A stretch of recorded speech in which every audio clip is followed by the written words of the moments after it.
I thank Ms. Di Carlo for her briefing, and I now give the floor to Mr. Rafael Mariano Grossi.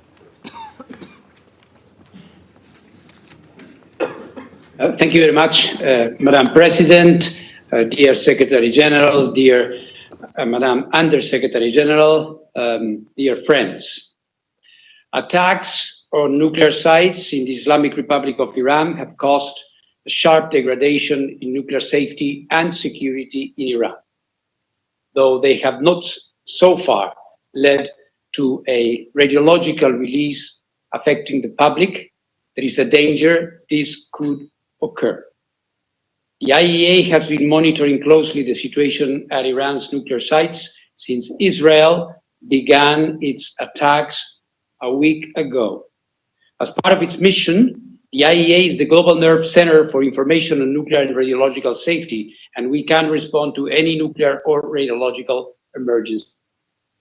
Based on information available to the IAEA, the following is the current situation at Iran's nuclear sites, which I offer as a follow-up to my most recent report to this Security Council. The Natanz enrichment site contains two facilities. The first is the main fuel enrichment plant. The initial attacks on the 13th of June targeted and destroyed electricity infrastructure at the facility, including an electrical substation, the main electric power supply building, an emergency power supply, and backup generators. On the same day, the main cascade hall appears to have been attacked using ground-penetrating munitions. Second facility at Natanz is the pilot fuel enrichment plant.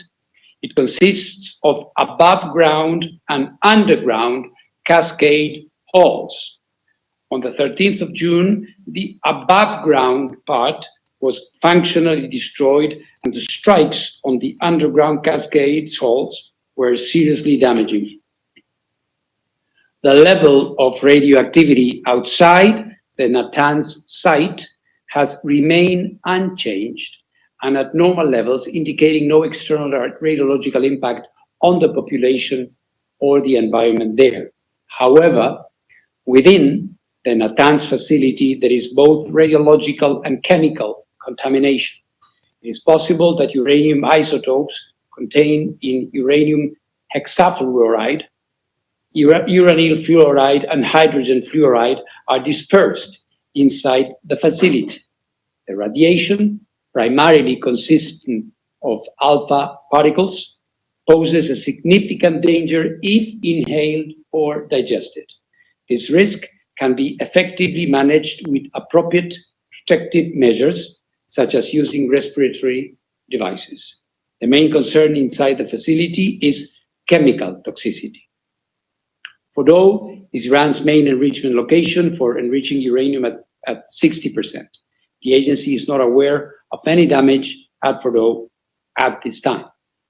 At the Esfahan nuclear site, 4 buildings were damaged in last Friday's attack: the Central Chemical Laboratory, a uranium conversion plant, the Tehran reactor fuel manufacturing plant, and the enriched uranium metal processing facility, which was under construction. No increase of off-site radiation levels was reported. In Natanz, the main concern here is chemical toxicity. The Condab heavy water research reactor under construction in Arak was hit on the 19th of June. As the reactor was not operational and it did not contain any nuclear material, no radiological consequence is expected. The nearby heavy water production plant is also assessed to have been hit, and similarly, no radiological consequence is expected. As stated in the IAEA's update of 18th June, at the Tehran Research Center, 1 building where advanced centrifuge rotors were manufactured and tested was hit.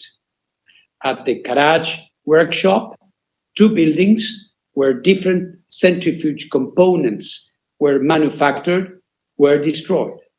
There was no radiological impact internally or externally.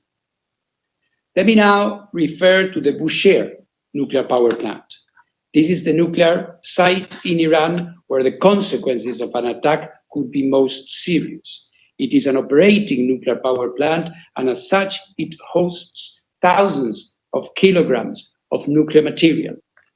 Countries of the region have reached out directly to me over the past few hours to express their concerns, and I want to make it absolutely and completely clear. In case of an attack on the Bushehr nuclear power plant, a direct hit would result in a very high release of radioactivity to the environment.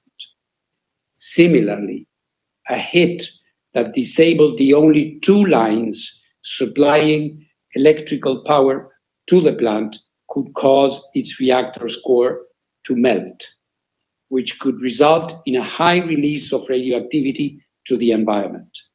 In the worst case, both scenarios would necessitate protective actions, such as evacuations and sheltering of the population, or the need to take stable iodine with a reach extending to distances from a few to several hundred kilometers.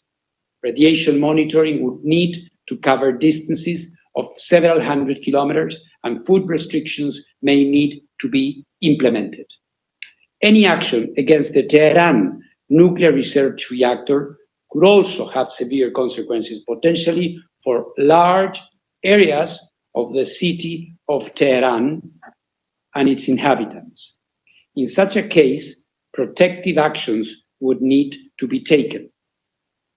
I continue to provide public updates about the developments at all these sites and their possible health and environmental consequences.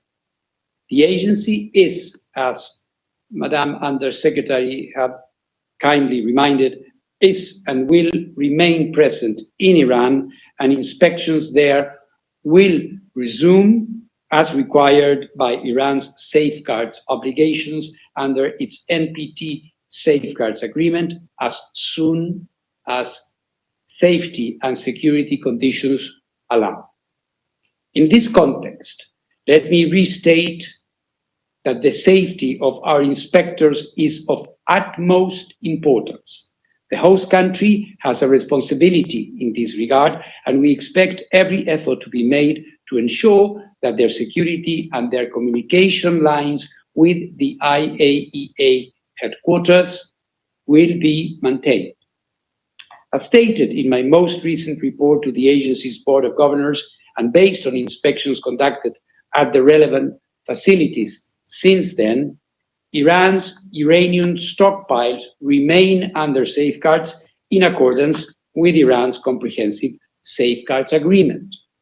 You may recall that more than 400 kilograms of this stockpile is uranium enriched up to 60% of uranium-235.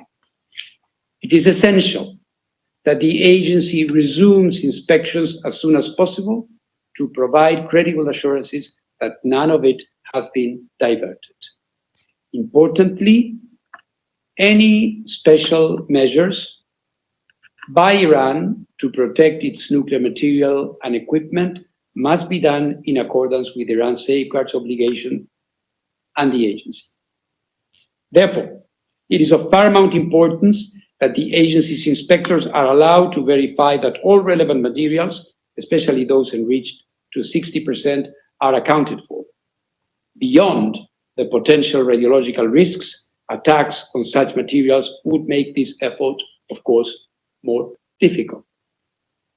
Madam President, the IAEA has consistently underlined, as stated in its General Conference resolutions, that armed attacks on nuclear facilities should never take place and could result in radioactive releases with grave consequences within and beyond the boundaries of the state which has been attacked. I therefore, again, call on maximum restraint, military escalation, threatens lives and delays indispensable work towards a diplomatic solution for the long-term assurance that Iran does not acquire a nuclear weapon. Madam President, the presence, support, analysis and inspections of technical experts are crucial to mitigating risks to nuclear safety and security. That is true during peacetime and even more so during military conflict. For the second time in 3 years, we are witnessing a dramatic conflict between two UN and IAEA member states in which nuclear installations are coming under fire and nuclear safety is being compromised. The IAEA, just as has been the case with the military conflict between the Russian Federation and Ukraine, will not stand idle during this conflict. As I stated in this chamber just a few days ago, I am ready to travel immediately and to engage with all relevant parties to help ensure the protection of nuclear facilities and the continued peaceful use of nuclear technology in accordance with the agency mandate, including by deploying agency nuclear safety and security experts, in addition to our safeguards inspectors in Iran, wherever necessary. For the IAEA to act, a constructive professional dialogue is needed.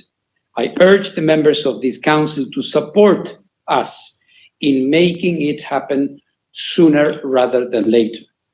The IAEA must receive timely and regular technical information about affected nuclear facilities and their respective sites.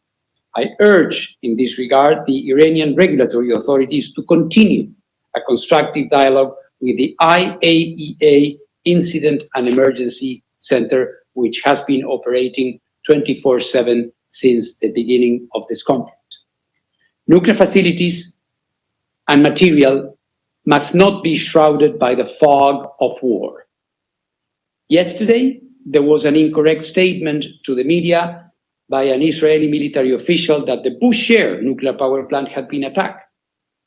Though the mistake was quickly identified and the statement retracted, the situation underscored the vital need for clear and accurate communication, and the agency's unique role in providing it in a technically accurate and politically impartial way is obvious. Let me conclude by assuring the international community of the IAEA's continued support at this very grave time. A diplomatic solution is within reach if the necessary political will is there. Elements for an agreement have been discussed. The IAEA can guarantee through a watertight inspection system that nuclear weapons will not be developed in Iran. They can form the basis of a long-standing agreement that brings peace and avoids a nuclear crisis in the Middle East.